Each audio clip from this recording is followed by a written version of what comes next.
Think about the last time you bought a ticket to a major music festival, a business conference, or a massive sporting event. You probably bought that ticket 6, maybe even 9 months in advance. You swiped your credit card, the money left your bank account, and in return, you received a digital barcode. A promise. But have you ever stopped to think about where your money actually went during those 9 months?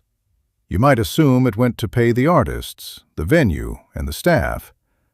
You are wrong. The entertainment and events industry is one of the most brilliant financial illusions ever created. When you buy a ticket months in advance, you are not just reserving a seat. You are giving the organizers a massive, multi-million-dollar, interest-free loan. Welcome back to Capital Chronicles. Today, we are exploring the extreme edge of capital appropriation. We call it experience arbitrage. I am going to tell you the unbelievable true story of how a 27-year-old club promoter from Las Vegas, with absolutely zero capital, used the psychology of exclusivity and the magic of the float to legally capture $5 million. And how he used a catastrophic crisis to turn a 3-day weekend event into his own private island empire. If you want to understand how the ultra-wealthy orchestrate capital out of thin air, hit the subscribe button right now. Pay close attention, because this story is going to change how you look at the world forever. Meet Leo. The year was 2019. Leo was 27 years old, working night after night in the neon-lit chaos of Las Vegas. He was a VIP club promoter. His job was to herd wealthy tourists, tech founders, and celebrities into high-end nightclubs. He was surrounded by millions of dollars every single night, but he was taking home a tiny percentage in commissions. He lived in a cramped apartment miles off the Las Vegas Strip. Leo possessed a rare psychological insight. By observing the ultra-rich every night, he realized they all suffered from the exact same condition. They were not looking to buy things. They were desperate to buy status.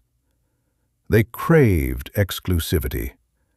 They wanted to be in the room where the doors were closed to everyone else. Leo decided he was done being the middleman for nightclub owners. He wanted to build his own empire. He envisioned the ultimate luxury networking event for global elites. He called it the Apex Summit. It would be a 3-day, hyper-exclusive gathering in a remote luxury desert compound. Billionaire guest speakers, private helicopter transfers, Michelin star chefs. It was a brilliant vision. But it had a fatal flaw. To rent the compound, secure the helicopters, and hire the chefs, he needed at least $2 million in upfront capital. Leo's bank balance was exactly zero. A normal person would give up or spend 5 years begging venture capitalists for a loan. But Leo understood the mechanics of other people's money. He knew he didn't need a loan. He needed a float. Leo spent $1,000, his entire life savings, to hire a premium branding agency. They created a sleek, dark, ultra-minimalist website for the Apex Summit. There were no flashy colors, just a countdown timer and a password-protected application portal. He didn't sell tickets. He accepted applications. He quietly leaked the website link to the highest net worth clients in his Las Vegas database. He spread a rumor that only 1,000 people would be admitted globally. The price of admission? $5,000 per person, paid up front 6 months in advance. The psychology of artificial scarcity is lethal. The wealthy elite cannot stand the idea of being left out of a secret club. Within 21 days, Leo's application portal was flooded. He approved exactly 1,000 people. They wired the funds immediately. Let us freeze time and look at the math. 1,000 tickets, $5,000 each. In less than a month, Leo had collected $5 million in pure liquid cash. He had no venues secured. He had no helicopters. He had a website and a massive pile of other people's money. This is the phase where amateurs fail. They take the $5 million and immediately spend it all to book the venue and the talent, leaving themselves with nothing. Leo played the game of the 1%. With $5 million sitting in his business account, Leo began calling the luxury desert compounds, the staging companies, and the high-end catering farms. But he didn't approach them as a desperate startup.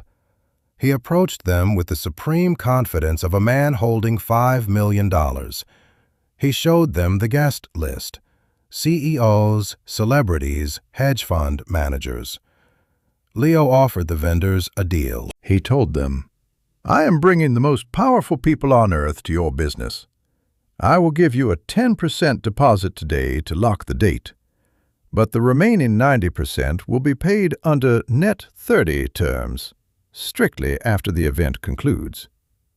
Because the vendors wanted the prestige of servicing this billionaire crowd, they agreed.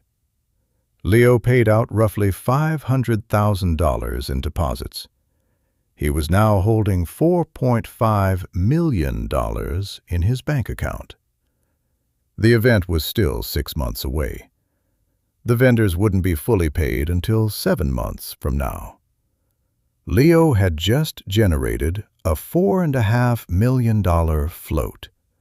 He had absolute control over this capital, paying 0% interest. This is the hidden power of the entertainment industry. For months, everything was perfect. Leo was a mastermind, sitting on a mountain of cash. But leverage is a violent, double-edged sword. When you hold other people's money, you are entirely dependent on execution. 30 days before the Apex Summit was scheduled to begin, the Black Swan arrived. The local county government abruptly revoked the event permits for the luxury desert compound.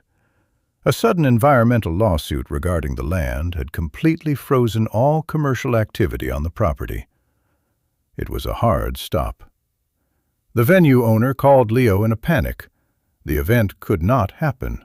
It was legally impossible. Leo was staring into the abyss. He had 1,000 of the most powerful, wealthy, and legally aggressive people on Earth expecting a luxury summit in exactly 30 days. If he canceled the event, the resulting wave of credit card chargebacks would trigger an immediate financial freeze by his payment processors. He had already spent money on marketing and deposits. If he had to refund $5 million, he would be instantly bankrupt. Worse, he would likely be prosecuted for wire fraud. This is the crucible, the moment where ordinary men break. If you were Leo, sitting in a room with a revoked permit, furious billionaires on the way, and $4.5 million in your account, what is your next move? Do you run? Do you refund and face prison? Pause the video right now and type your strategy in the comments. I want to see who has the tactical mind of a billionaire.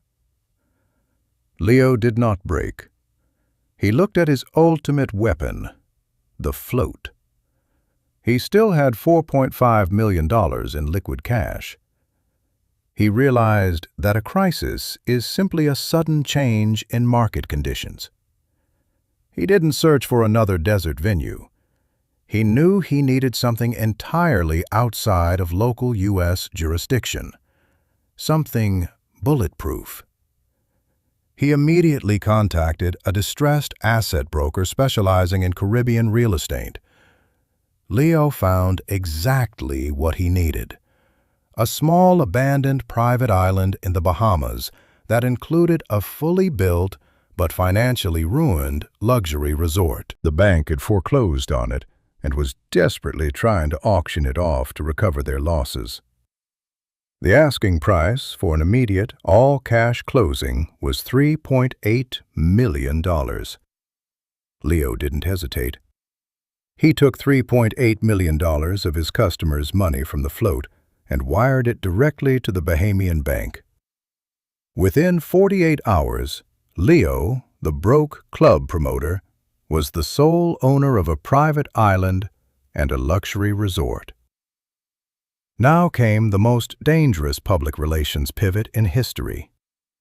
He had the island, but the event was supposed to be in 20 days. Leo sent an urgent encrypted email to his 1,000 ticket holders. The subject line did not say, "Event canceled."